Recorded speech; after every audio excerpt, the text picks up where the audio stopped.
Hello, hello, hello. How you doing? This is a bit of an experiment. Yeah, I don't know why I decided to do this, but I just thought shake it up a bit. I used to do this video channel for the Guardian until they got rid of it, which we won't go into.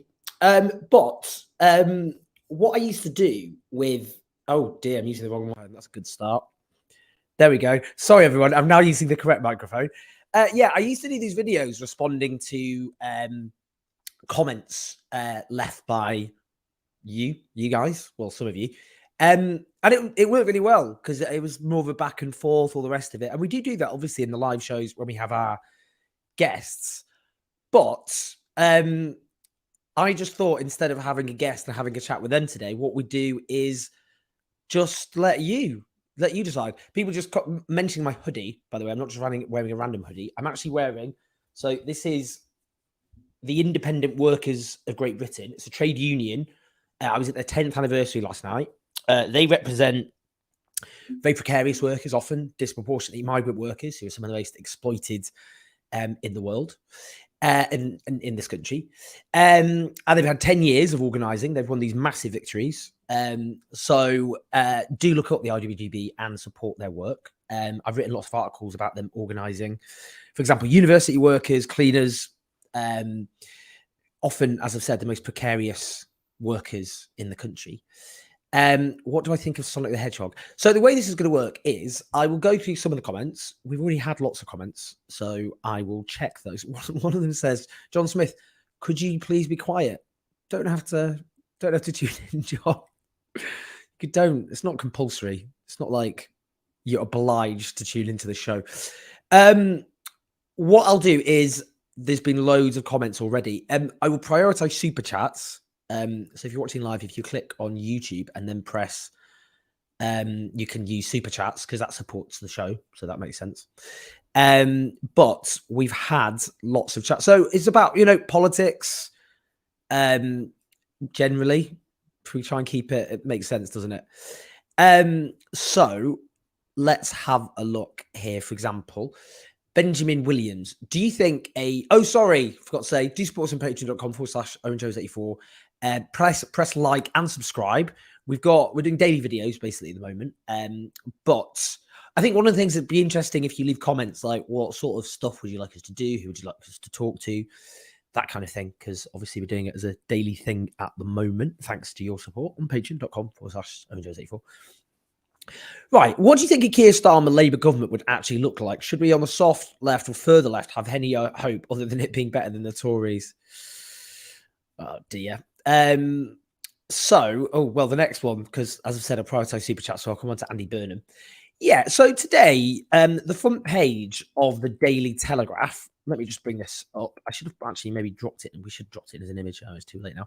Labour vows war on health unions. That's the front page of the Sunday Telegraph. Yeah, so in the moment, Labour's position is to go crawling to right-wing rags to trash unions representing NHS staff. They're refusing to offer a real terms pay increase, and they're talking about expanding the role of the private sector in the National Health Service. But guys, they did clap NHS staff. Oh, hello, Rickman. They did clap NHS staff very, very enthusiastically. So let's not suggest they don't care. One thing's interesting. So Wes Streeting's doing a round at the moment where these are the lines he's going for. He's being very, very much we're going to face down the British Medical Association, etc., which represents GPs and so on. They're talking about the biggest recruitment of NHS staff ever, which obviously is welcome. I don't think they're going to achieve that unless they deal with the pay crisis. That nurses on average have lost 8% of their pay since 2010. That has a massive problem on recruitment and retention.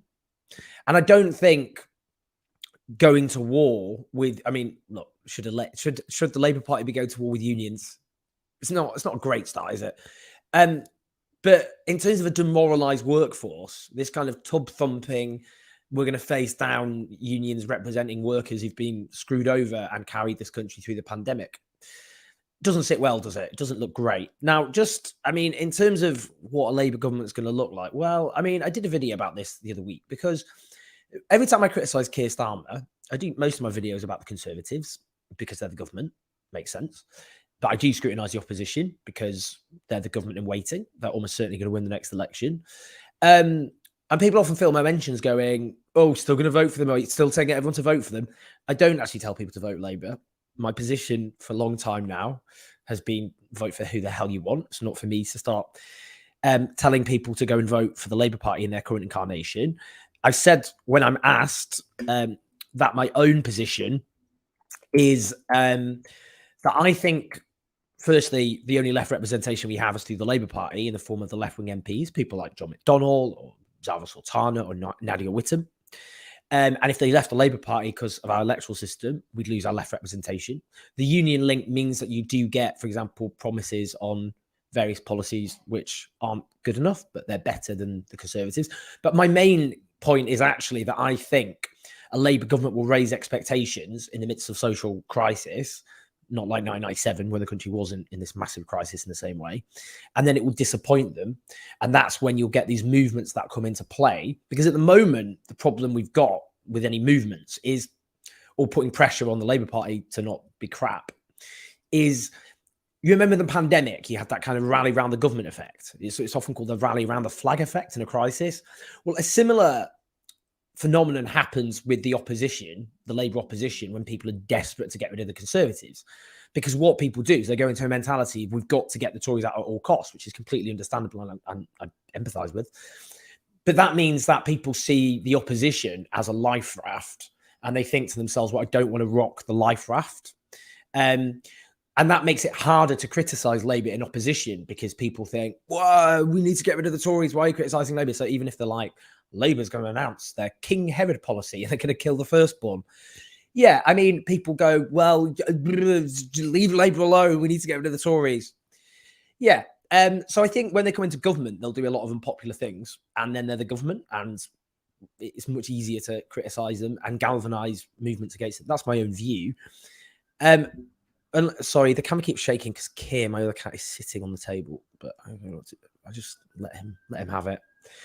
So I just think, yeah, I think my view is that you get more. It's not like New Labour in 1997. I keep making this point where you didn't have the social turmoil that we have today. So they did mild tinkering, policies that did make a difference. Let's not besmirch it. I mean, the minimum wage, tax credits, expanding public investment. They undermined it with things like privatisation, PFI, the Iraq War, which hundreds of thousands of people were killed. Failing to deal with the city running riot that didn't end well. So you know, like they came to power when living standards were going up and there was growth because of a financial bubble that went. It's not the same when they come to power in this context. So yeah, that's my view on. I just think it'll be easier to build pressure and momentum, dare I say it. And I think I totally appreciate people don't trust the Labour Party with a barge pole. Totally appreciate and understand that. But I think it's helpful that there are people in the Labour Party, including left-wing MPs, and then you get movements outside the Labour Party, and then they can work in tandem when you get a Labour government. That's how I see it. And I think these people at the moment, you see, people who run the Labour Party are quite triumphalist. They're like, oh, we're geniuses. Look at this polling lead that we've managed to do because of what we did. They didn't do any of it, though. It's the Tories destroyed themselves completely. Nothing Labour has done has anything to do with the Tory poll collapse.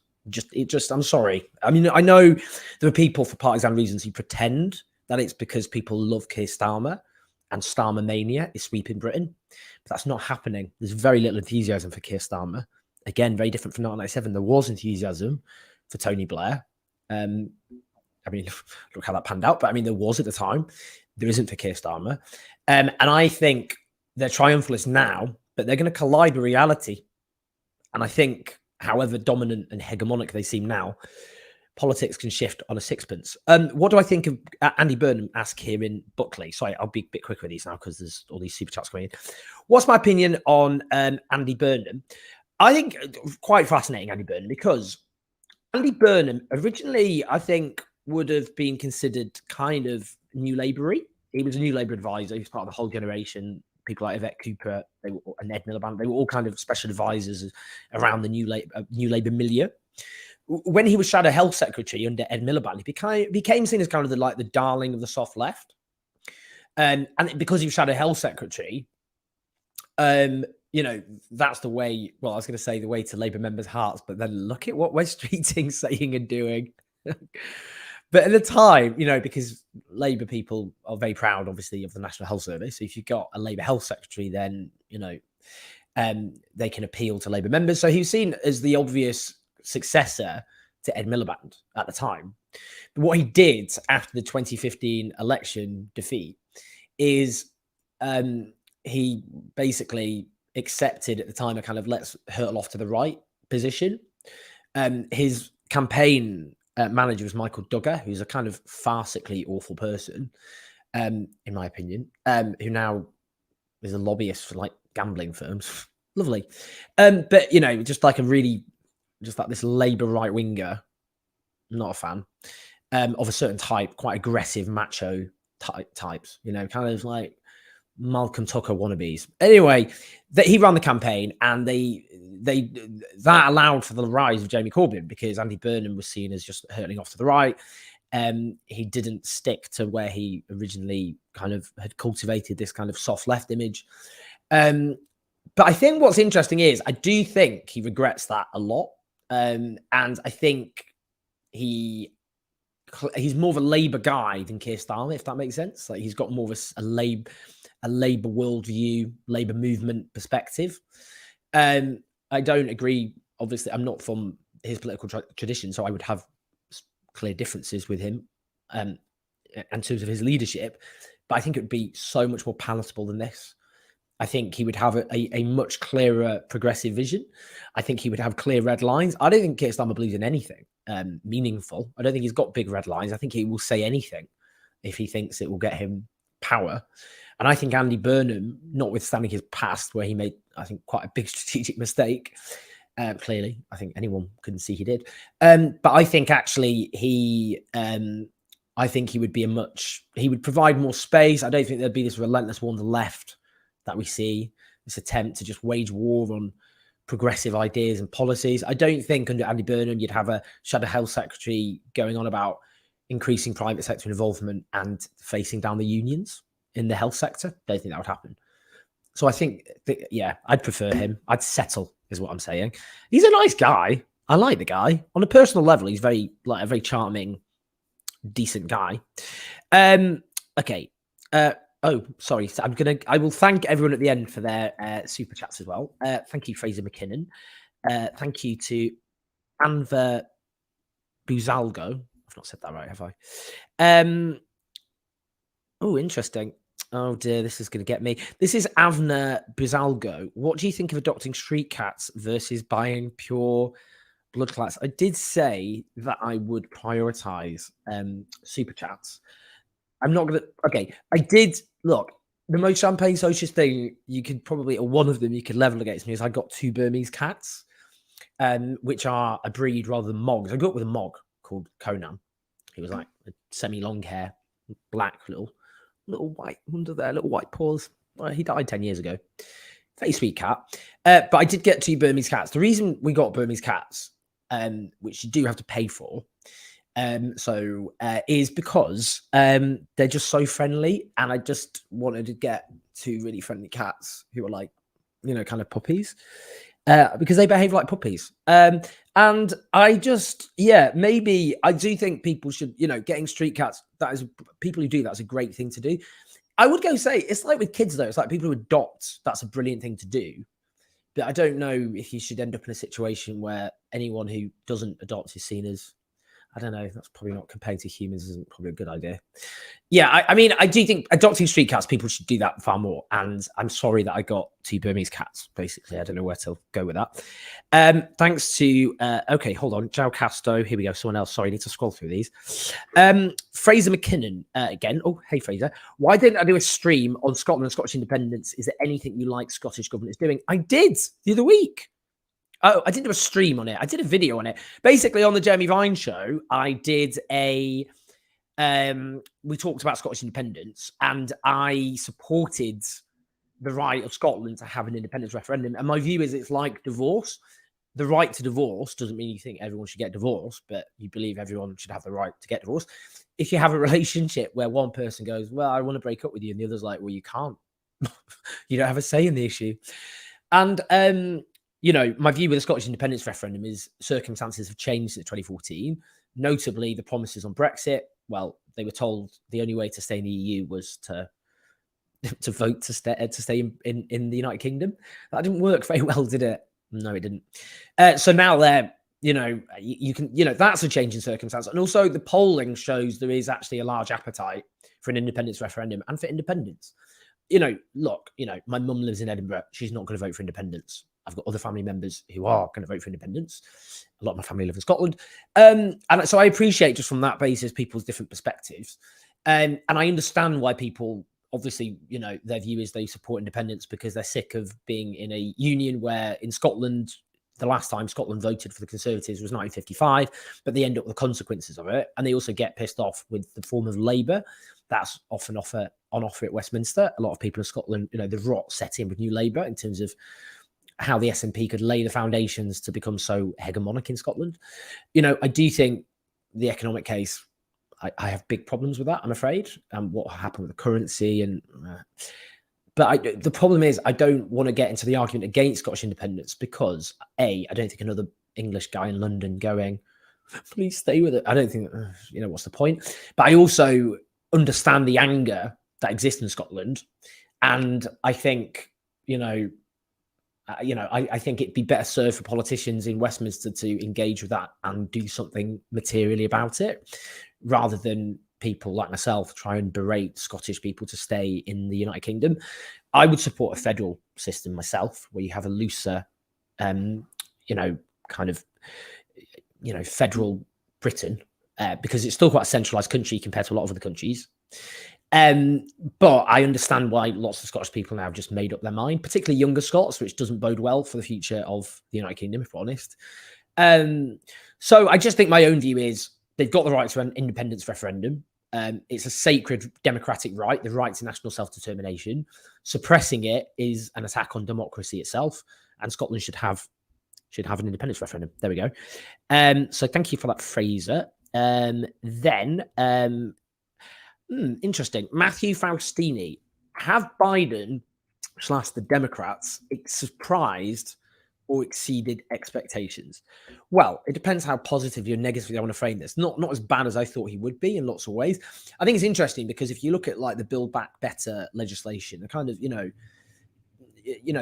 post-pandemic kind of policies they tried to develop, actually, they did get some quite ambitious stuff in there. The problem is in the Senate, the likes of Joe Manchin, the kind of right-wing Democratic senator, and the other one, I've forgotten her name. But they prevented, they kept watering down or refusing progressive legislation. But actually, the likes of Bernie Sanders were actually quite enthusiastic about what they originally got. It does show the issue with the Senate is, the United States was founded as a republic rather than a democracy, and that the founding fathers, obviously a lot of them slave owners, they wanted the Senate to be like a check, as they saw, on the passions of the people. So obviously with the Senate, you get 2 seats per state, regardless of how big or small they are. And that very much helps the right, because obviously it means smaller conservative states get disproportionate power compared to like bigger states, which are more progressive in their political outlook. And that's obviously been a problem in terms of that agenda. I mean, we have seen what isn't good is what's just happened. I think people may be familiar with what happened. Joe Biden positioned himself as the most pro-Labor union president ever, trade union, Labor union. And actually a lot of unions were quite excited about him because of that. But the railway workers who were out on strike demanding sick pay, he used his presidential power. He intervened and forced them to accept a deal that the vast majority of those rail workers thought was unacceptable. The fact that they, fighting for paid sick leave, ludicrous that they don't have paid sick leave. So, basically the rail companies knew the White House could intervene, and the White House did intervene on their side. So that's not good, I would say. Yeah, so it's mixed, isn't it? I mean, I think, the fact you haven't had a massive escalation of wars, because, the Democrats historically have started a lot of they got involved in Vietnam. Most of them voted for the Iraq War, including Joe Biden himself. But you haven't got, you got the withdrawal from Afghanistan. I mean, the whole thing was a chaotic mess, I accept, and look at the state of Afghanistan. But, you can't have a continuation of a 2-decade-long war in which huge numbers of people, American soldiers, but more importantly, in terms of numbers, Afghan civilians were dying. So you haven't had like this massive expansion of war, which you got, under Clinton, you got, under Obama, you got like the drone wars, you got Pakistani kids being killed by American cruise missiles. And then, he joked about it once at the correspondence dinner, where he talks about the Jonas brothers. He's like, if you come near my daughter's predator drones, that's all I'm saying. Very funny, Obama, given that those drones that you are responsible for have actually killed kids in Pakistan and elsewhere. It's not funny, is it? It's just like, what a dick. Sorry, I know he's a saint in some circles, but that wasn't funny. So, I don't think he's been like this big war president, and that's because of circumstance, though, if we're honest, because America has suffered whopping big strategic defeats in Iraq and Afghanistan. Well, Libya in the sense, I mean, look at the state of Libya as well after the Libyan war. So you got these big defeats suffered by American power. And so I don't think any president, it's not like Trump did a massive escalation of wars either. I just think America is this humbled power. So, but on the domestic front, it's not as bad as I thought. It has partly been hobbled by 2 right-wing Democratic senators. But if you look at his position on the railway workers, not good. If I could make any current MP the Labour leader, who would it be? Well, I had John McDonnell last week, and I did say he was the best Labour leader that Labour had never had. I used to work for John McDonnell, so I should probably declare an interest. In fact, I didn't just work for him. I worked for him from 2005, 2008, and actually helped run his leadership campaign. Didn't work, I'm afraid. And sorry, everyone, I better stop. Oh my God, there's so many comments. Jesus Christ, I need to hurry up with these. Yeah, John McDonnell, just because I think he's one of the most intelligent Labour MPs. He's, this autodidact from a working class background, who's just really rooted in the Labour movement. I think he's a really good communicator. After Labour lost in 2019, it was after the exit poll. I was in ITV studios, and John texted me. I won't divulge what he texted, but I texted begging, like, please, John, stand for leader, your only hope. And obviously he didn't, and we ended up with Keir Starmer. But yeah, I think John McDonnell is just, he's also got a very good vision. He's a lot of socialists, obviously he comes from the gut, but he's got a kind of very clear vision of society, very rooted in kind of an economic worldview.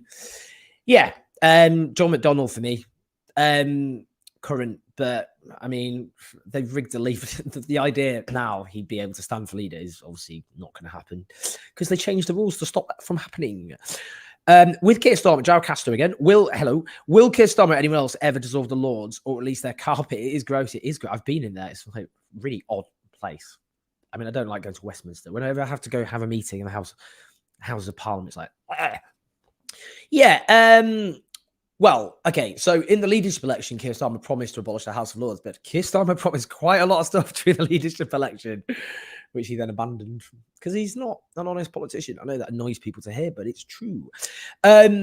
Okay, so they have now done this review led by Gordon Brown, a constitutional review, which calls for the replacement of the House of Lords with a chamber of regions and nations. The problem is a lot of people called Lord Mandelson and Lord Blunkett, Labour Lords, have said, don't do that. It's a waste of resources. Please don't abolish us. Yeah, I mean, I think, the House of Lords is an affront to democracy. Tony Benn, his rules of power, let me have a look. Rules of democracy. What power have you got? Where did you get it from? In whose interest do you use it? To whom are you accountable? How do we get rid of you?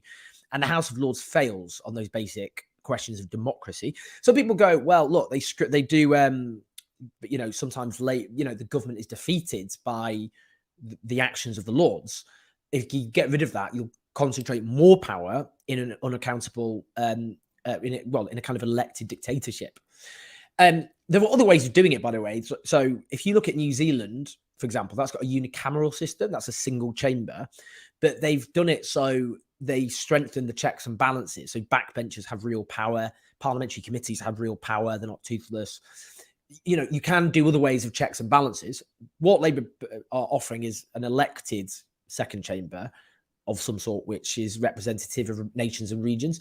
So that would still put a check on the other chamber and on the government, because I think that is important. Otherwise, you just, you can see you get a government like the Tories with a massive majority, and then they just, they've already got a concentration of power in their hands in a way that is much greater than lots of other democracies. So, but is he going to do it? Well, I'm not optimistic, because he's basically made it clear it's an aspiration. And, previous Labour governments haven't got rid of the House of Lords, obviously. So, is he really going to be the big exception given his track record? I'm not optimistic, but given he made it as a promise, we've got to put pressure on him to do so. Emil Gertin. How about an investigation to NHS jobs at above £100,000? To start, bizarre job. Director for lived experience at £115,000. Are they necessary? I don't know what that job is. I don't want to be one of those guys like, the Daily Mail or whatever. They look for these job titles and they start like, they do university courses as well. I don't know anything about that job. So what I would say about the NHS is, you're right. You do get, I'd say you get this managerial caste, which is often got these massive salaries. So the two things about that is, one, because of the increase of privatization and marketization in the NHS, you get these complex contracts. It becomes this mishmash, the NHS, of these really complex contracts and arrangements with different private companies. And that requires a big managerial caste to oversee it. So rather than privatization and marketization making the NHS more efficient, you actually just get more managers, because you've got to oversee all these contracts.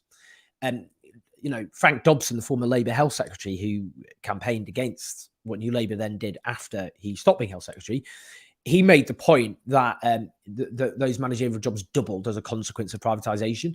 So that's one thing. The other thing is, in the public sector, you get this phenomenon often of very, highly paid, overly paid jobs. So I'm just worried about my cat here, Kia. It's because he wants to go on my lap. Oh, careful. Oh, I don't want it to tip my water over my computer. Sorry, Kia. Hold on. There we go. Come on. Once we up. Yeah, he's happy now.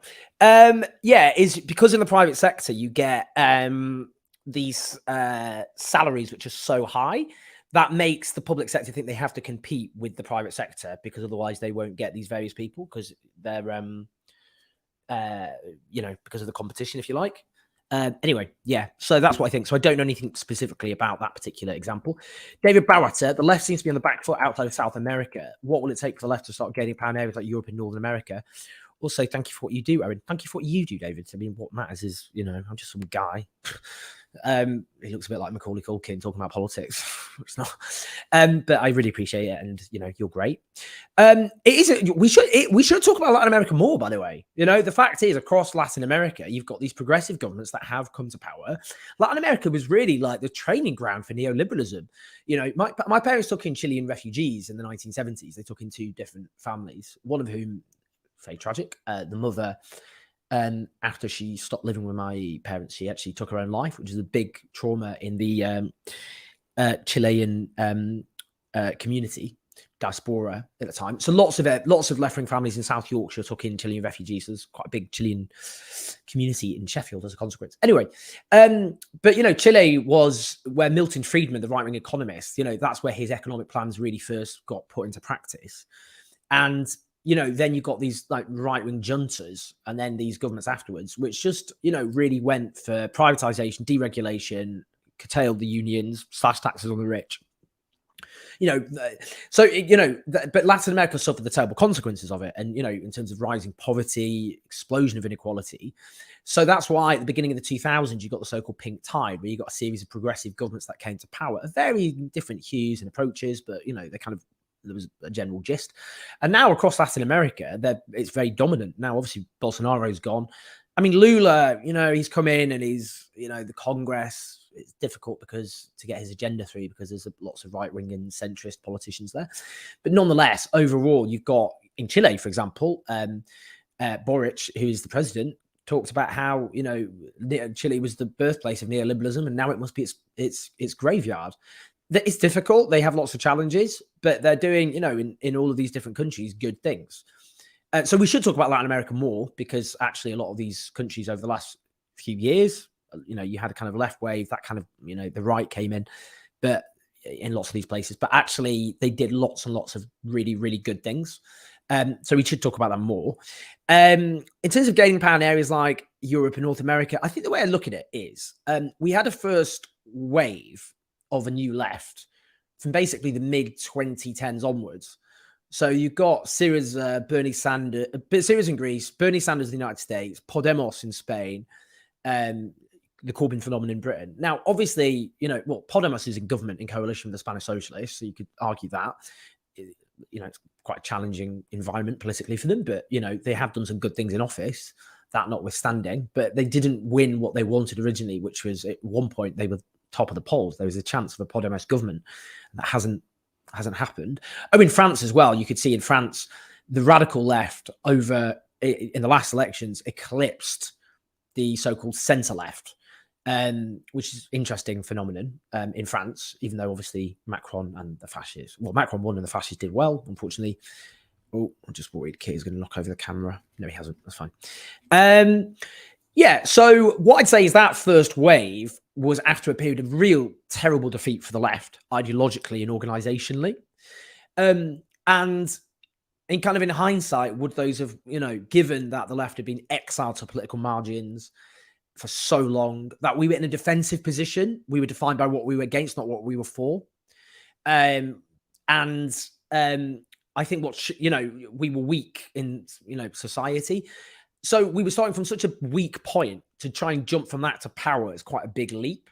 So I think what that first wave has done is I think you've got a whole generation of younger leftists now who've become politicized. That hasn't gone away. That exists in the United States, Spain, Britain. That is here now in a way that didn't exist when I was a teenager or in my 20s. You know, people who think about how terrible things are politically, I appreciate they are. But like when I was growing up, there wasn't a left. Like there was just, we were just so marginal and non-existent politically. It was not, you know, it wasn't good. There is now a left, is what I mean, and a left sensibility, particularly amongst people under 40. So I think I would say, you know, we've got a kind of, sorry, the other key point was we now, rather than just being defensive, stop the cut, stop privatization, stop war. We've got a vision of society. We've got lots of economists and academics who come up with really good ideas. So now actually we have this kind of sense of the sort of society we'd like to build and how we'd get there. So whether it be, you know, in America, we've got AOC and the likes, obviously in Britain, we've got left MPs. But more importantly, we've just got this generation of more politically engaged people. And I think we've got more of a springboard. And I think, as I've said, when Labour come to power, which they probably will, I think the disappointment of, you know, they'll raise expectations, disappointment. That's when we come into play here in this country. But we're in a period of total crisis. Permanent social crisis, a growing climate emergency. And I just think the left is the only political force with the ideas to deal with those emergencies and crises. I don't think the so-called centre, let alone the right, have the answers to the problems we have. So I think we've built up an organisational foundation and we have an intellectual foundation that we didn't have before. And I think now we need to we suffered some terrible demoralising defeats, but actually we're in a better position than I think we often we often appreciate. So yeah, I think that's why I think there is more hope than things seem. SG, please read my super chat comments. What? I can't see them, but I'll get through them because I need to do more of this. I need to get through. Why aren't I vegan? You passionately fight against injustice, but at the same time pay for animals to be unnecessarily tortured and murdered just to please your taste buds. Still a fan of your work, Kiss.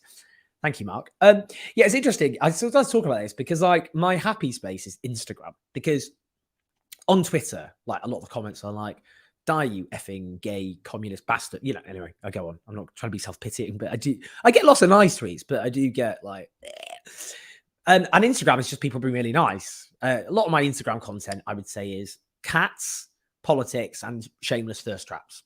That's what I use Instagram for. The thirst trap road to socialism. Don't begrudge it. Very important. Anyway, but because I put so much cat content on, obviously what I think my Instagram has done is attract disproportionately animal lovers. And I think disproportionately they are vegan. And the only time I get angry comments on Instagram is like when I'm like eating some salmon and people are like, how dare you? Yeah, look, okay. I've got a twin sister. She's a vegetarian. I'm not sure that really covers me though, does it? I think look, I appreciate where you're coming from. I do think there's a good chance in the future none of us will eat meat and we'll look back at the idea we did kind of horror. You know, it is complicated because, you know, a lot of the animals, obviously, you know, I don't believe in animal rights. I believe in animal welfare. I believe humans should, you know, we should be the custodians of the planet because no other animal can do that position. And obviously what we're doing is destroying the planet, and we're going through the sixth major extinction in the Earth's history. The last one was the extinction of the dinosaurs, and that's because of human behavior and actions. I think, you know, in terms of meat, I mean, basically, I eat chicken and salmon. Basically, I don't really eat any other form of meat or fish. But I appreciate it's problematic. I just haven't been able to do a sustainable vegetarian diet. I understand the argument for it. I mean, particularly if you look at cows, which let off a lot of methane, they burp a lot. And actually, you know, livestock globally is responsible for as much global emissions as transport. So that's a big problem. So, you know, but then it's like, you know, telling basically Chinese and Indians who increasingly eat meat, you know, don't do that, you know, from Western perspective, it seems a bit like you've been doing that for quite a while. Why shouldn't we? Yeah, look, I mean, I think I just don't, you know, the thing with vegetarian and vegan diets is most people don't stick to them according to the statistics, because, you know, it can be quite challenging. I think it's amazing people who do. I don't have a good answer. I haven't been able to make it. My brother did it for years and then he gave up. I just thought it's not something I'd be able to stick to, and I'd only do it if I could stick to it. But I do appreciate the critique, Mark. Always up for being criticised, by the way. It's a good job. Tad Campbell, your opinion I found hard to understand. Your opinion on British people in Northern Ireland versus Scots and UK. A united Ireland would have to come to terms with a new minority apart from the existing Irish one. Hard to ask without a second conversation. If get this right. Okay, yeah. I mean, I think the point is, right. I support the reunification of Ireland, and not that, you know, the question of Northern Ireland and Scotland is completely different. Scotland is not an oppressed country. It's not colonized country. The British Empire, the Scottish and English elites were both up to their necks in the blood of the British Empire. It's not Ireland, on the other hand, was a violently subjugated nation, like violently so. Like the horror that was inflicted on Ireland by English and Scottish settlers.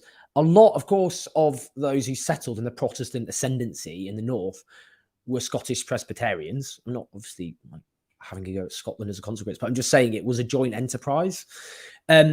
So, you know, what you saw, for example, in the potato famine was half the Irish population died or were forced to flee. The Irish population in the mid-19th century was similar to the English population in size, and now it's about 10% the size. Never recovered from that one horror. And there was centuries of horror. And then you got in the Irish War of Independence, the horrors inflicted again, like the Black and Tans, you know, what they did to, you know, anyway. So I support the unification of Ireland just because my view is Ireland was a violently subjugated nation in the British Empire. Don't have the same approach to Scotland. Wasn't. I think Scotland's got the right to become its own nation independently if they so wish. But I don't think Scotland's oppressed. I don't think it is historically an oppressed nation. I think the Scottish and English elites, as I've said, historically have a lot to answer for, including in Ireland. So yeah, I just don't include them in the same category. What are your 2024 election predictions? Oh dear. Yeah, making election predictions generally at the moment, it's a hostage to fortune. I think the Democrats will win. I mean, it'd be interesting if Joe Biden does actually become the nominee, because the Democrats did better in the November elections. I think he's in a, you know, that gives him, if they'd have done as expected, he wouldn't have become the nominee. I think he would have stood down. He's not a young guy. I'm not being ageist, but he's not exactly young, is he? But given how badly, compared to how they should have done midterms, the Republicans, given what happens in midterms is the governing party normally gets a shellacking, but also the economic circumstances in the United States, and also the way that, because those two right-wing Democratic senators gutted the Democratic policy agenda, that kind of hobbled the administration a lot. Given the Republicans didn't do very well, I think the Democrats have obviously an overwhelming chance of winning. The danger now is that Donald Trump is the nominee, which I think. Oh yeah, sorry, I didn't even talk about Donald Trump. So you're going to have a fight now between Ron DeSantis, who is the Republican governor of Florida, who's a really scary guy. He's a hard right demagogue who is more polished and less kind of clownish, I suppose, than Donald Trump. Arguably, that makes him more dangerous. He does he did the "Don't Say Gay" bill in the United States, banning discussion of sexual orientation and gender identity in schools. So I think Donald Trump would win the nomination, though. I think whoever if DeSantis stands against him, I think it will be a vicious and quite intriguing battle, which will be quite horrendous for the Republicans. Oh well, internal civil war. But I think Trump would win that. I think the danger for the perspective of American democracy is this time round he will just point blank, well, he did last time, refuse to accept obviously the validity of the election. But this time, the danger is it won't just be the assault on the Capitol that we saw, that mob which stormed the Capitol to try and prevent the certification of the election results. Is you'll actually get something far bigger and more horrific and sinister. Polling does suggest that a huge number of Americans think the probability of civil war is very high. I don't think America would have a civil war like they had in the 19th century, which was like two big blocks of states with their own separate armies fighting each other. Civil conflagration can take other forms. It's a very armed nation. There are lots of arms there. Disproportionately, it's those on the right who obviously have the most weapons. And I do worry about the prospect of violence.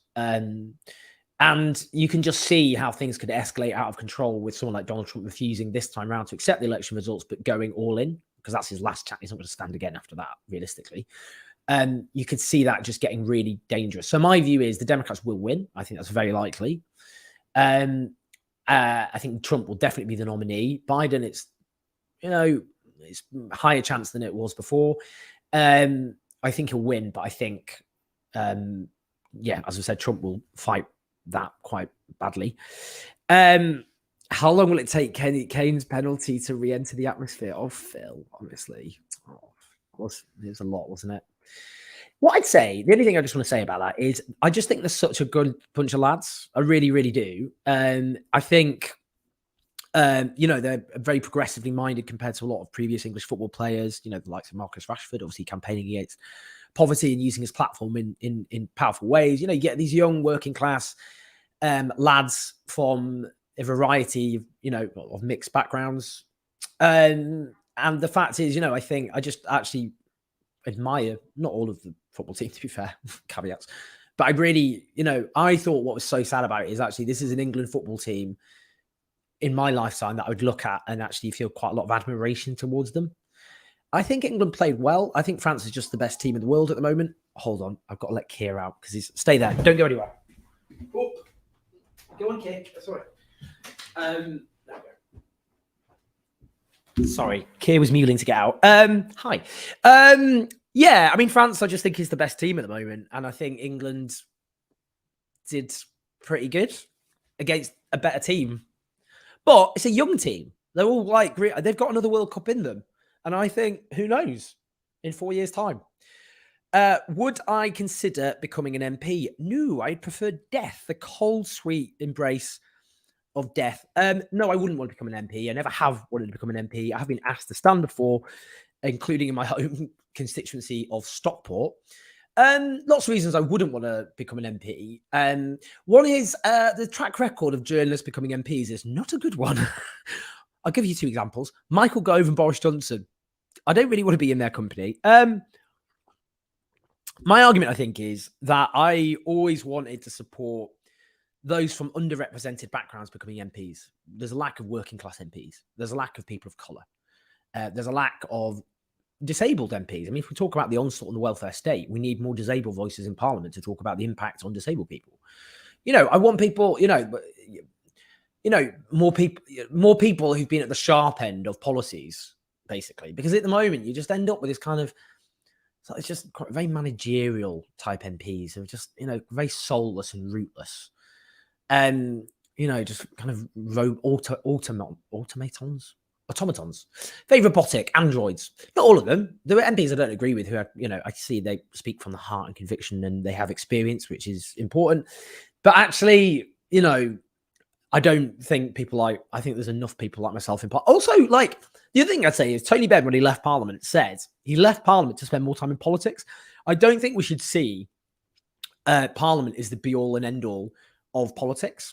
And I think, what I've always tried to do is support mass movements and use my platform to support those mass movements as best I can. Movements, whether it be anti-fascism, whether it be against cuts, whether it be, picket lines. I mean, at the moment, last night, as I said, I was at the IWGB, the trade union, 10th anniversary. I've spent lots of time on their picket lines. I was at, picket line the other week for the UCU academic workers out on strike. Yeah. So what I try and do is use my platform. I use this channel. I use my TV appearances. I use my columns at social media to try and signal boost those causes. That's how I see my role, is trying to kind of platform ideas, causes, movements, and people who are marginalized, ignored, demonized as best I can. I don't always do it well. I mess up, get things wrong, but I always do it. I always do it for the right reasons. No, I do. I mean, but it doesn't mean I don't make mistakes. But I just don't see what I'd add. I just think there's other people who are more rooted in their communities. And I think we forget often that's what MPs are supposed to be about. They're supposed to be like representatives of their community, their constituency. I don't think I'm the right person for that. I think there are people watching this or listening to this on the podcast who would do a better job in that regard than someone like me. Liam Bailey, yeah, if Labour are pandering to right-wing views on the NHS, why will you bite Labour? I presume vote. Maybe I'll bite. I'd like to bite Labour hard. Well, I mean, I've already spoken about this, but oh God, it's been a long few years. Yeah, look, I do think Labour's positions on a whole range of things are either bad or insufficient. I do think there's a gap which exists between Labour and the Tories, which is too small, but millions of people live in that gap. It's John Lennon who once pointed that out in the 1970s. But my view, as I've said, is I think movements outside of Parliament will have a much better shot at building pressure under a Labour government than a Tory government. I'd prefer to choose Keir Starmer as an opponent than Rishi Sunak. I don't think Rishi Sunak will concede anything, but I think a Labour government could be forced under pressure to do things they don't want to do. Maybe that's wrong, but my view is nothing good can ever happen under the Tories, ever. It's like, it doesn't matter how hard you try. It's not like, in the era of democracy, the Conservatives have done no meaningful progressive social change. So, it just because, society just moves further to the right. The political debate moves further to the right. Some of the most downtrodden people in society get repeatedly screwed over. I don't think things would be as bad under Labour. That's not good enough. I know that's not good enough. But, it's still voting for less pain. But it's also saying that we can build more pressure under a Labour government, and that the only left-wing representation we have is because of the Labour Party. If Sarah Sultana and John McDonnell resigned from the Labour Party, they wouldn't then stay as MPs, probably, because the vast majority of, it doesn't work like that. Most people don't even know who the local MPs are, I'm afraid. So we just lose all our left-wing MPs, because the only reason we've got the left-wing MPs we've got, it's not enough, but better than nothing. And we only have those MPs because of the Labour Party. And if they quit, then we wouldn't have any of them. So, yeah, that's my view on that, basically. Will Qatar protests force change in the Middle East? Asked Mark MP Moss. I don't think, I'm not so convinced. We had the Arab Spring, which ended so catastrophically, which is quite bleak and depressing. If you look at Egypt, for example, actually, it's quite heartbreaking. You remember the Egyptian revolution and how much hope and optimism there seemed at the time, and then you actually ended up with something even worse. You know, I think the history of US intervention in the Middle East is so criminal and awful, by the way, in terms of subverting you know, democracy, for example. So you got in Iran, famously, Mossadegh, a progressive social reformer who was elected and then overthrown in a CIA-backed coup in the 1950s with, I'd say, pretty ruinous long-term consequences. Yeah, it's a hard one, you know. It's difficult. I think all I say about Qatar is I do think it's frustrating that the only time we start talking meaningfully about human rights abuses committed by Western allies when there's a sports tournament there. We should have, you know, talked far more about Saudi Arabia. We arm it to the teeth with, you know, weapons as it carpet bombs and destroys Yemen. So I'm just checking. I've got a handyman coming around. Someone's just moved in with me. So I was just checking to see if they were going to text me. So sorry about that. Yeah, and I think, you know, Saudi Arabia is a really egregious example. They behead people for being gay, for being dissidents. They brutalize women, suppress all forms of democracy. And they can't, you know, this onslaught against Yemen. I've been to a Yemeni refugee camp in Djibouti. It was, you know, meeting those little kids, so traumatized, drawing pictures of 8-year-olds, drawing pictures of missiles pounding streets and dead bodies everywhere. It was grim. Yeah, I just wish we talked far more about it without a sports tournament. And, you know, obviously the issue of LGBTQ rights is I'm very passionate about. I do think obviously in Qatar it goes broader than that, like the treatment of migrant workers. I just think we should talk more about it without having to have a sports tournament. Sorry, someone's telling me to hurry up, and that's actually kind of correct because I'm actually kind of rambling quite a lot. Captain Coconut, what are your thoughts on UK-US political transparency laws? Since its introduction, has it helped the people keep tabs on their political leaders, or has it just given our democracy to the lobbyists? Oh, I'm not so sure about that. I mean, we've got freedom of information laws, for example, which was actually passed under the last Labour government. Tony Blair said it was like the one policy he regretted the most.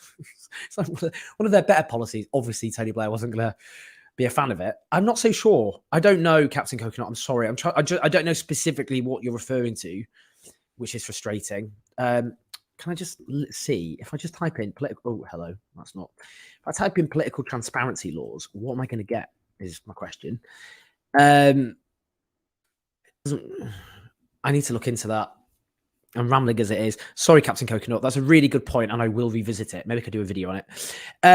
Gareth Brown's sword. UK needs TV channel funded, managed and presented by collective socialists. How to achieve that? Crowdfunding, sponsorship, amalgam of all existing left-wing press unions, or perhaps something new. Yeah, I don't know, because I think the problem is it's so expensive running a TV channel, and obviously you wouldn't be able to rely on commercial advertising because obvious reasons. So the amount of crowdfunding necessary would be so vast, and it would have to be really good, because I don't think it would have to be a channel that appeals to people who aren't already left wing. And I think, you know, I think the danger is a lot of people who are kind of very politically committed might make something, you know, which appeals to people who are already left wing, but maybe not to broader groups of people. And then what's the point if it's a TV channel? Yeah, it's just so challenging. It's so expensive. You know, I mean, you know, even, you know, got me and Navara, and what we do is it takes a lot of time and resources, and we're, you know, a fraction of what a TV channel would be. It's not easy. I mean, these things are expect. There's a reason that, you know, you've got media outlets and TV channels, or media outlets in this country certainly, run by oligarchs, newspapers, because they're so expensive to run, and you don't exactly get rich left-wing people who just can take over. And, you know, The Guardian, my own newspaper, is a liberal newspaper, not a socialist newspaper. I'm a socialist. I work at a liberal newspaper, but it's not run by an oligarch. It's run by the Scott Trust, so it stops that from happening. That's the only newspaper that does that. Yeah, I'm not ruling it out in the future. I just think it's so complicated, and the danger is it would be kind of quite crude and not appealing to people who aren't already signed up to left-wing ideas. I just think that's worth thinking about anyway. Brown sword. Great. Sorry. Making a note there. Hold on. Let's keep going. Phil McCracken again. The only reason to vote Labour is to get the Tories out, not the tidies, unless that's a nickname for the Tories I wasn't aware of. How will Labour regain the left who are voting with noses held and will abandon Starmer when in office? I wouldn't phrase it so much, by the way, as left versus right, because I don't think most people, I see myself as left-wing, and I'm sure you do, but most people don't think in those terms. The way I see it is groups of voters who feel taken for granted by the Labour Party, who are loyal traditionally to the Labour coalition, or have become so. Younger people have become overwhelmingly pro-Labour in a way they weren't historically, actually. younger people tended to vote similar to their parents. That's changed. Younger people now overwhelmingly vote Labour, whilst older people have, for a long time now, increasingly voted Conservative. I think it's more kind of like kind of like public sector workers, for example. So you see Wes Streeting going to take on the unions. So will then, won't commit to real terms pay rise for underpaid staff. Those sorts of things. So public sector workers, will they then get angry under a Labour government when if they don't get real terms pay increases, or they have more privatisation being forced on them by a Labour government?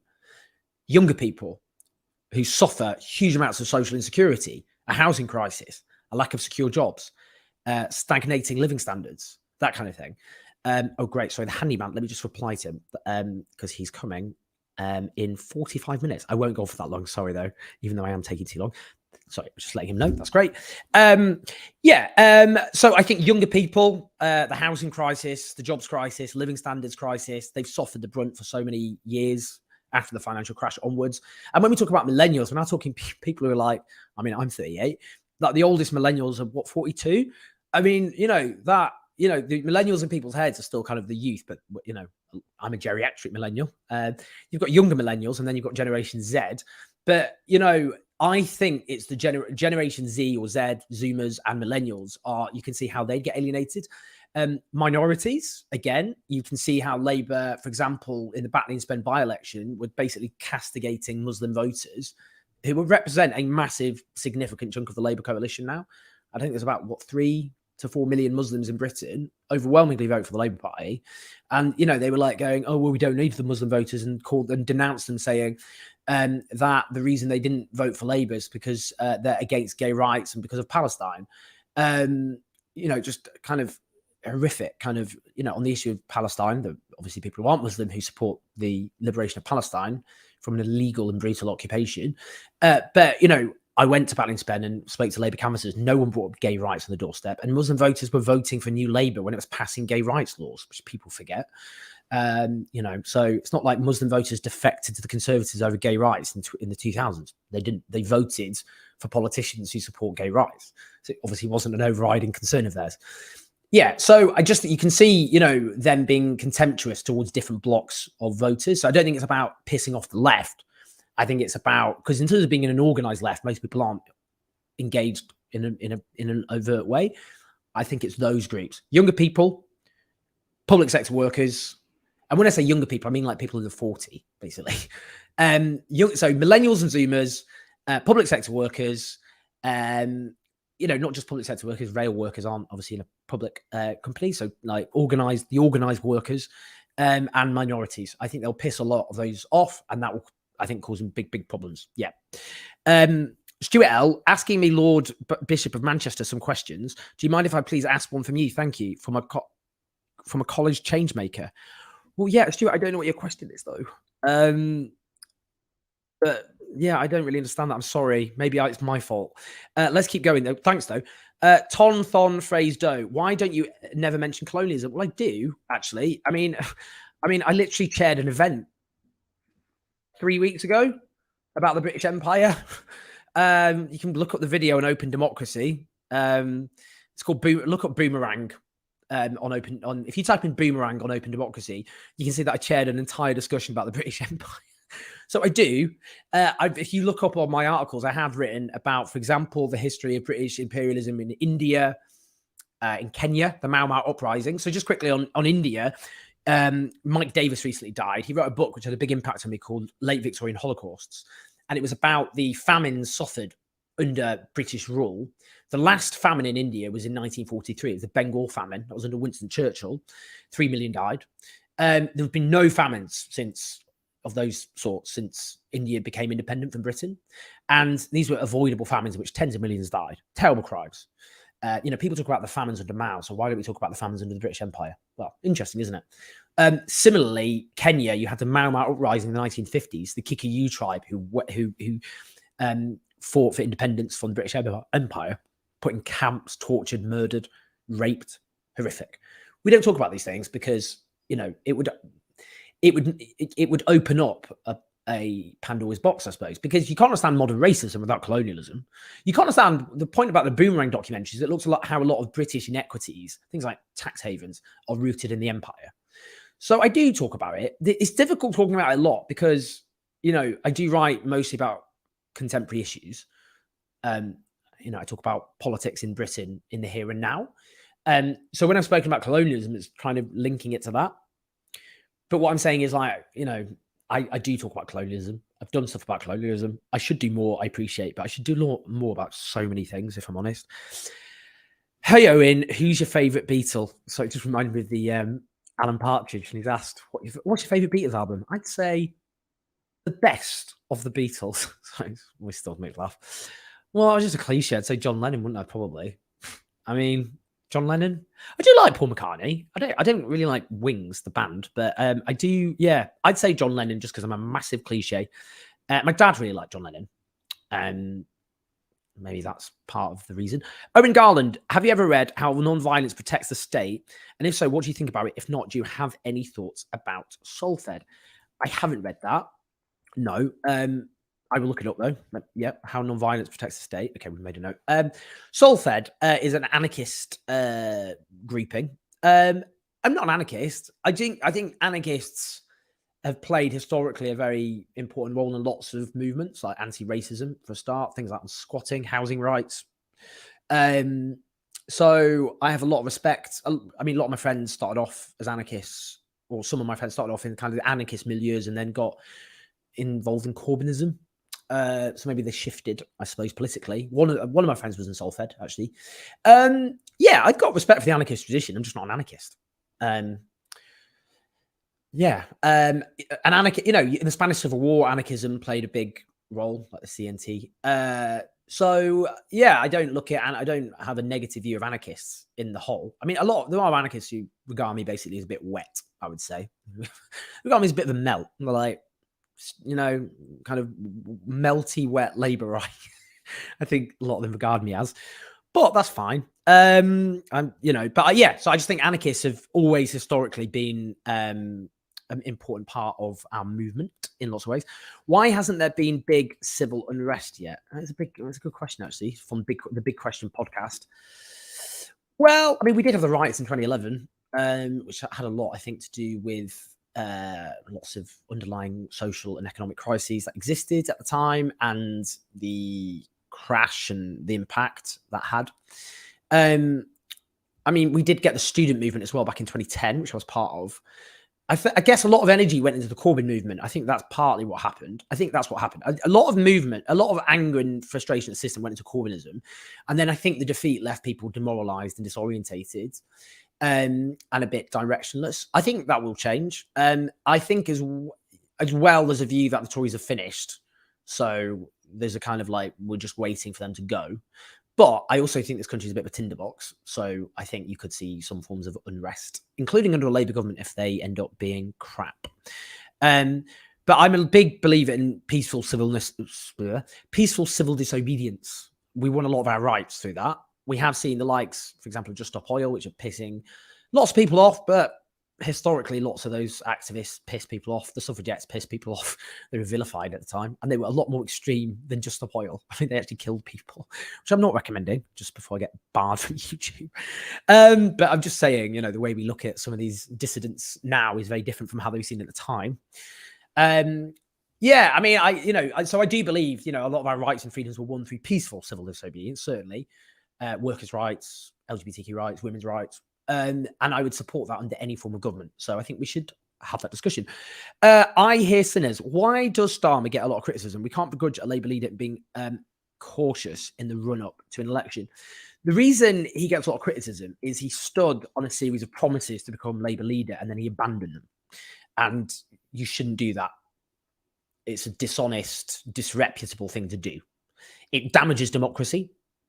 Because if politicians think they can say anything in order to win a position and then abandon them, then people stop having faith in politicians because they go, well, they're promising me this, but I don't believe them. And I have a rational reason not to believe them. So it's bad for democracy. He won the leadership election in a dishonest fashion. He promised to offer radical transformative policies and have a unified party in which the left would play an important part of a broad church. That hasn't happened. It's the complete opposite. He offered basically like Corbynism with a professional face, and then offered Blairism with a less charismatic face. Yeah, if a politician, like, I mean, this is what I kind people are like, ooh, the left should stop criticizing Starmer. It's like, what do you expect us to do? Like, he promised a series of left-wing promises and party unity, and then abandoned those left-wing commitments and waged war on the left. I mean, when people say this, they're like, will the left just die quietly, please? Go and die, but don't make a song and dance about it. And it's also what I call the Schrodinger's left, because people are like, the left is so weak and marginal and toxic that they must be marginalized and crushed. But simultaneously, the left is so powerful that they can swing elections with their tweets criticizing Keir Starmer. It's like, choose one or the other. So yeah, that's why he gets criticized, because he reneged on his promises. And if a leader becomes elected on the back of promises they make, which they then abandon, they're going to get criticized. And it would be really weird and actually quite disturbing if they didn't. Some of the most angry people I know in the Labour Party are people who voted for Keir Starmer, I didn't have to say, because they feel lied to. Well, they were. Thank you to Oscar Cook. Sorry, I'm just making notes because I'm flying blind now, but it's fine. Hasn't collapsed, has it? Even though I'm not very good at doing this by myself. Cody, thank you to you as well. Here we go, Cody. We're getting there, guys. Sorry, I'll get through this. Why don't you become an MP, and why don't you have an OnlyFans page? Okay, there's slightly different questions there. Admiral Awesome. I said, well, I don't want to be an MP. I think there are better placed people who are rooted in their communities, who are underrepresented in Parliament in a way journalists aren't. And I don't have an OnlyFans page because I don't even know what to say there, really. People call it suggested Owenly fans. Yeah, I mean, I do. I mean, just on Instagram, I put shameless thirst traps up enough as it is. I'm sure there's some people like, do we really have to see your naked torso, Owen? Well, they've got a point. It's yeah, I don't know what to say. I'm not setting up an I'm not doing OnlyFans.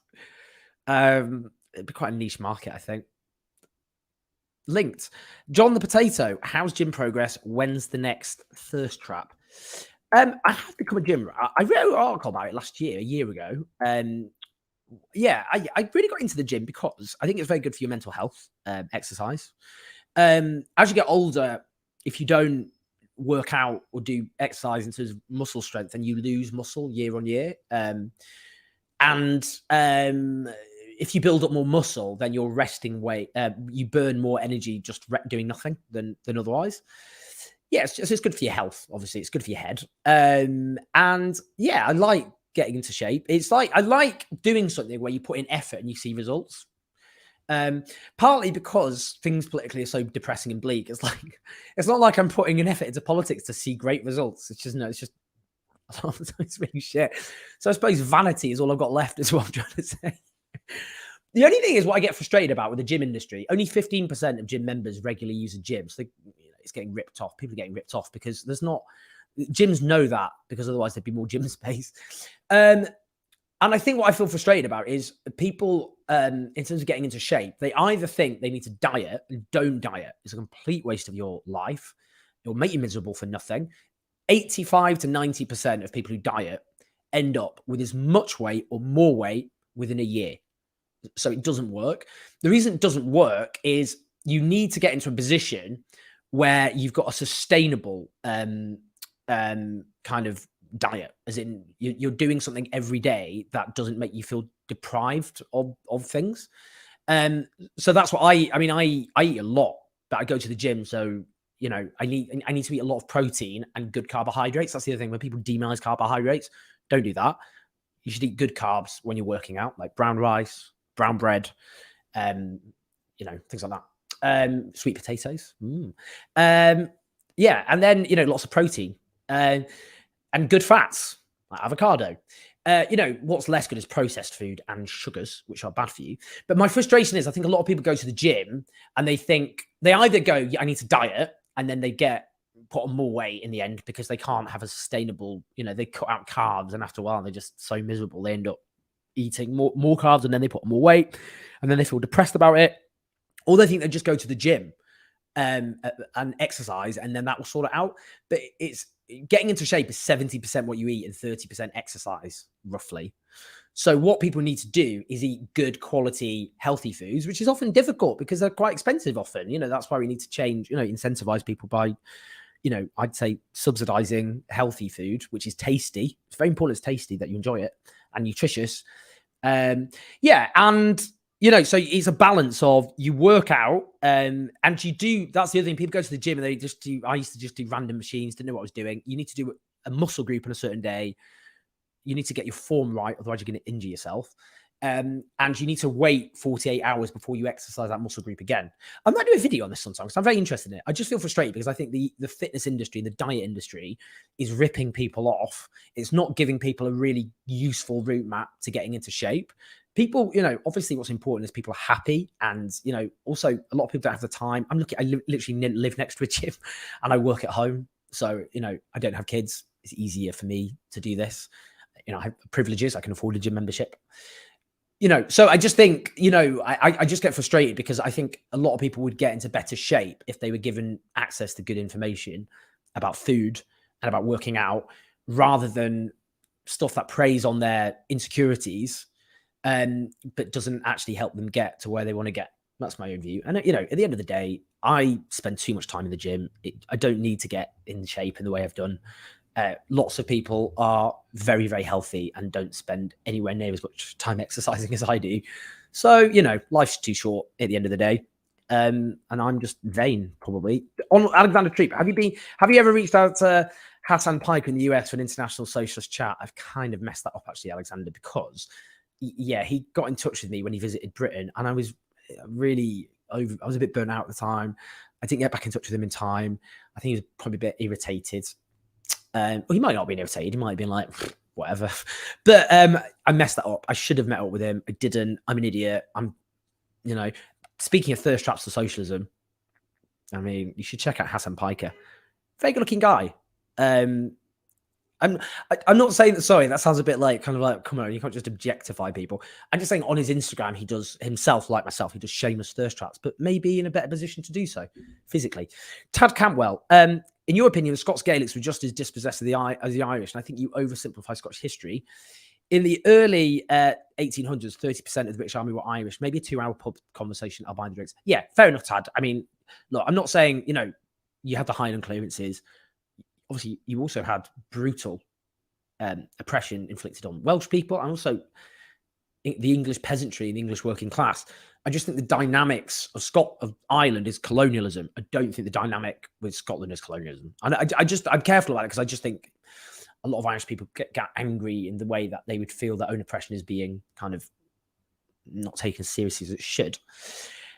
David Smith, how did studying at Oxford inform your politics? That's a really interesting question, because I grew up in Stockport. I'm no working class hero, never pretended to be. My dad was a white collar local authority worker in Sheffield until he lost his job. He was unemployed for a couple of years. My mum taught IT at Salford University. I grew up in a working class community. People I grew up with, a lot of them, their lives were very hard. Someone who wore school uniform at weekends because he didn't have any other clothes really. People who just really difficult lives. So that obviously informed my politics. I grew up in a left-wing family, so that gave me a kind of, I guess a worldview probably. I wasn't brainwashed in that way because my parents were very broken down politically by the 80s and the defeats. Lucky we avoided going through that again. Yeah, so where was I going with that? Yeah, so that had a big impact on my politics, growing up with people whose lives were very hard. And then when I went to Oxford, I'd never met anyone who would go to a grammar school, let alone a private school. So I went to Oxford. It was a bit of a culture shock. And look, as I said, I'm no working class hero, but I had imposter syndrome. I had this, like, someone's going to tap me on the shoulder and say, there's been a terrible mistake, you don't belong here. Because I met all these, they were so confident, people who went to private school. A lot of private schools polishing people up to be kind of confident. And that really came across. Yeah, so what the impact it had on me, though, was I met Tories for the first time, and I did not go to Oxford enamored with the Conservatives, but I left with a fundamental loathing of Toryism. I met, people I met now, people who are Tory MPs. So I obviously knew them at the time. Simon Clarke, who was in the cabinet, I knew him at university. I thought he was this ludicrous right-wing figure at the time, and now he ended up in the cabinet. It's kind of annoying just watching these people help wreck the country who I didn't grow up with. I was 18 onwards. But yeah, basically I just met these people who came from very, very privileged backgrounds and often had contempt for people from less privileged backgrounds. Like they were full of class hatred, I would say. They were often really bigoted, very homophobic. One of the most egregious examples I had of homophobia was someone who ended up standing as a Conservative parliamentary candidate who was a close friend of Simon Clarke, a guy called Carl Jackson, who's now a Conservative councillor, who called me a left-wing faggot. He said, what is once unnatural and immoral will always be unnatural and immoral. Yeah, it's just really crude stuff. Yeah, I didn't like the Tories, as I said, when I went to Oxford. So, but it made me, I suppose, I went from growing up in a working class community, even though I'm not working class, and that had a big impact on my politics. And then I ended up jumping from that to a very privileged world. So I kind of saw two sides of the British class system, and it made me, I guess it kind of imprinted on me a real hatred of the class system. And that's why I wrote Charles, the Demonisation of the Working Class. I only wrote that book because partly I experienced, I spent, having grown up so closely with people whose lives were so hard, and then meeting people from privileged backgrounds, he basically had contempt for those people. That had such an impact on my worldview. And that's partly why I wrote Charles, the Demonisation of the Working Class. Gosforth 84, transport often seems the forgotten sibling in public services discussion, even on the left. Would you consider doing an expert on it with experts? Yes, very good point. Transport, particularly rail, I think we all know the arguments there. I'm very passionate about buses. I've written about, if you look up Owen Jones buses, I've written about buses, bus provision, deregulation, disastrous, halving of routes as a consequence. Bus companies, obviously, they rip people off. They get rid of non-profitable routes, which often serve communities, which then become marginalised. Poorer people in this country can't afford cars. There's a significant number of households without cars. They then end up without proper public transport. Buses, yeah. So public transport generally, I think what Andy Burnham earlier was done in Manchester in terms of bringing them into public ownership is great. I hear sinners. Do you think that the consistent underfunding of the NHS is designed to encourage people to take out private health insurance? So I'm really thirsty. I should wrap this up soon. I'm getting there. Oh, right. Oh, God, the 17. Oh, yeah, I've got a lot of super chats to go. I don't know how to turn off super chats. I'm just going to run through them. Okay, please stop doing more super chats because I've just realized the handyman's coming over in 25 minutes. Just sorting out. I split with my long-term partner. We're together for 14 years. So I've been living by myself for a little while. Realized that wasn't going to work. The cats did not enjoy that either. So this lovely guy has moved in, but I'm just trying to make the room nicer for him. So there's someone coming in to sort that out. Anyway, don't give me any more super chats, please. As David Bowater here has pointed out.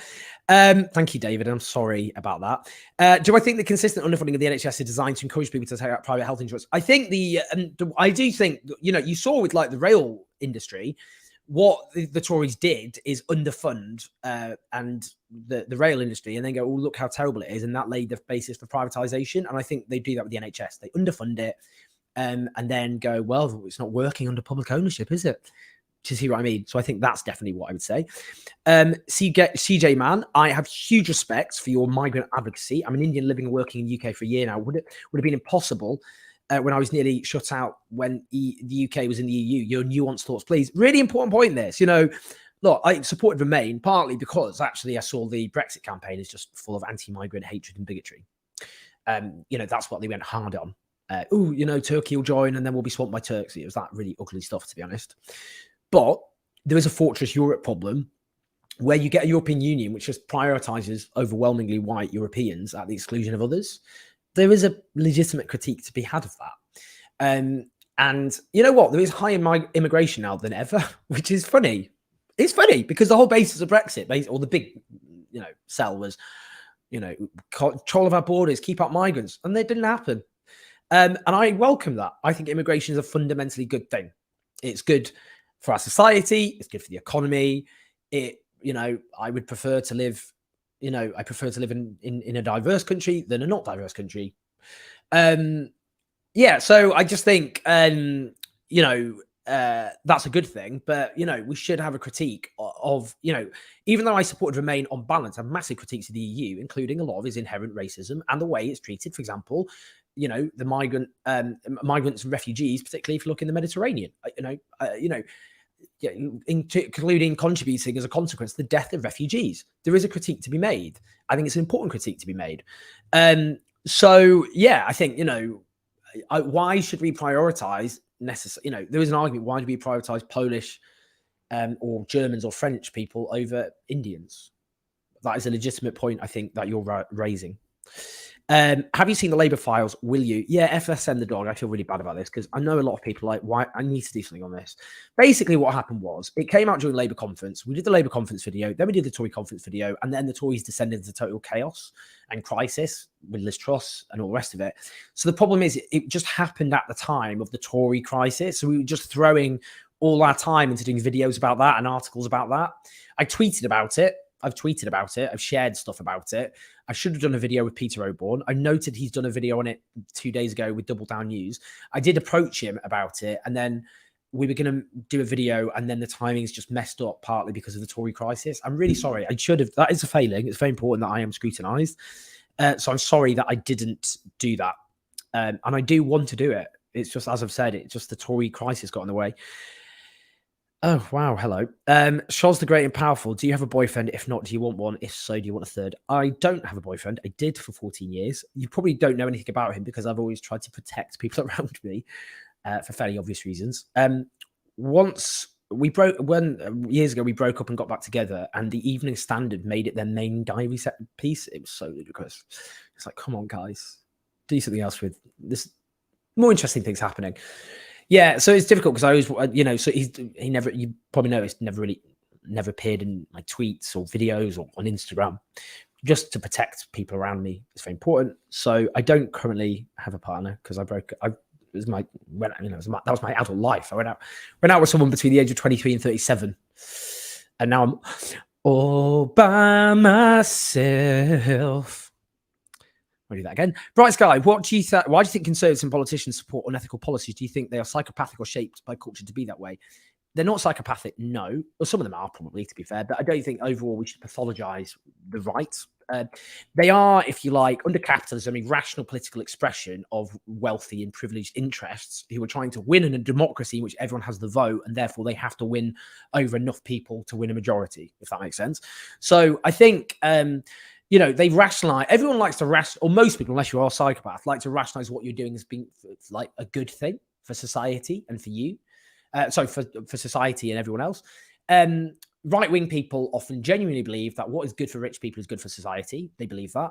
They believe that privatization makes for more efficient services. They believe if you slash taxes, that makes for more prosperity on the rich. I think these are contradicted by basic evidence, but I think people convince themselves of these things. Of course they do. I don't think it helps to you don't understand your opponent if you just caricature them. You have to understand what makes them tick. And I think these are genuinely, sincerely held beliefs that happen to coincide often with their own, they coincide with their economic interests. But, they're telling themselves, rich people, for example, I'm getting richer, but that's good for everyone. It isn't. But they think that. And that doesn't make it any better in terms of the impact of these policies, by the way. But I think it's important. What's your take on Wes Streeting? I don't know much about him, but he might be down in my area for a thing in a few months that we've been invited for. Yeah, transparency. I've known Wes for a long time. I met him. When did I first meet him? 2009. Yeah, I'm not friends with Wes Streeting. I should just be clear about that. So don't spend my time having drinks with Wes Streeting. My take on him is he's obviously got Blairite politics. It's not about, I'm not interested in the content of his character. I got on well with Wes back then.